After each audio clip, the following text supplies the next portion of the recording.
मु स्कूल जीवी तो कौन आपण पेट भरिबा पई भोजन देबे।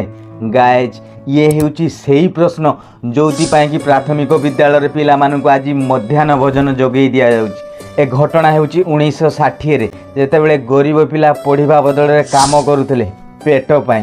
वास्तव में 1954 रे तमिलनाडुर तत्कालीन मुख्यमंत्री के कामराज तिरुनेलवेली जिले में भ्रमण करुथिले।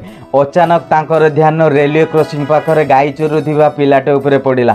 जेतेबेले से पिला को जाई पचारिले तुमे पढ़िबा बदल रे गाई कौन पाई चोरौछ, स्कूल कौन पाई जाउन। से पिला उत्तर देला जदि मु स्कूल जीवी तो कौन आपण पेट भरिया पाई भोजन देबे।